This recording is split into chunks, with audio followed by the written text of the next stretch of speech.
back. Joining us on the show now is Kishore Narne from Motilal Oswal. Kishore, hi, good to have you. And even as there are just a couple of days remaining for the year to end, we continue to see a lot of choppiness in the metal space or as a sector. We've seen copper prices inch back towards those $3.9 per pound levels in the New York session yesterday. China reopening clearly is a big trigger there. How do you see the metal prices, especially copper, continue to trade in the days to come? Morning, Manisha. I think, see, the entire base metal pack is fundamentally strong because of the demand-led price rise.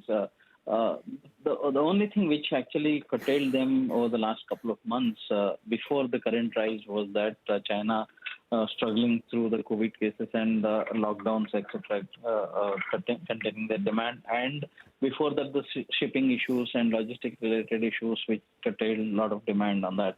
So now both of these issues solving and easing a bit, the prices are expected to go up because fundamentally there are two factors which will drive. Number one is dollar should weaken a bit coming in 23 and towards 24 as the interest rates peak out and the yields will start coming down. So that will make commodities to rally from there. Second is the supply side issues of metals. Number one is the inventories at a multi-year low, multi-decade low in many of these things.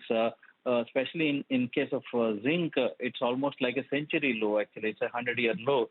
Hardly we have around 36,500 tons of zinc in the warehouses. Even Shanghai levels are significantly low. And the third is the most significant one. Also, is that some of the mining contracts, the labor contracts, are getting to the renegotiation levels this year. So first quarter of 23, you'll see a lot of strikes and labor negotiations going on in South American mines, Australian mines. Okay. So that will actually cause some supply disruption. So keeping all these in mind, the trend is going to be bullish. Maybe some short-term volatility could come. China is opening up, and I think prices are expected to go up in most of the metals. The top picks for me would be copper and zinc, maybe nickel, but nickel I'm putting it to the last because still the volumes of nickel are not very attractive to trade. All right. Kishore, you did not mention aluminum at all, and there is power rationing, as we understand, in Europe, in China as well. And if you look at Europe itself, 2.1% of global output is curbed as of now because of that. Is that any concern at all? Yes, it is actually. So aluminum has been a primary concern because of the electricity prices and the smelting capacity has been not there. But you also know that aluminum stocks or inventories are relatively better off, and they are very widespread globally across the countries. The inventories are there, and the automobile production actually slowed down because of the lack of chips and the semiconductors. So that is actually also curtailing some of the aluminum use. But if the chips availability increases and the automotive industry ramps up the production, probably that's where the aluminum perform. But I think as war in Ukraine is, I think the peak of that has gone down, and probably we'll see some of the easing because today we've seen that Japan importing first shipment of oil from Russia. So some of these countries are opening up.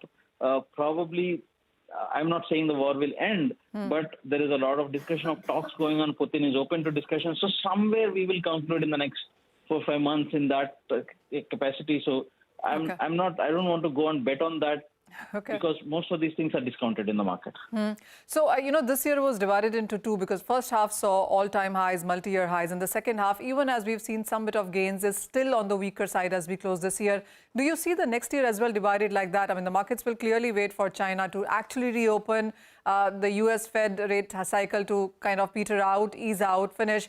Are you looking at a second half better?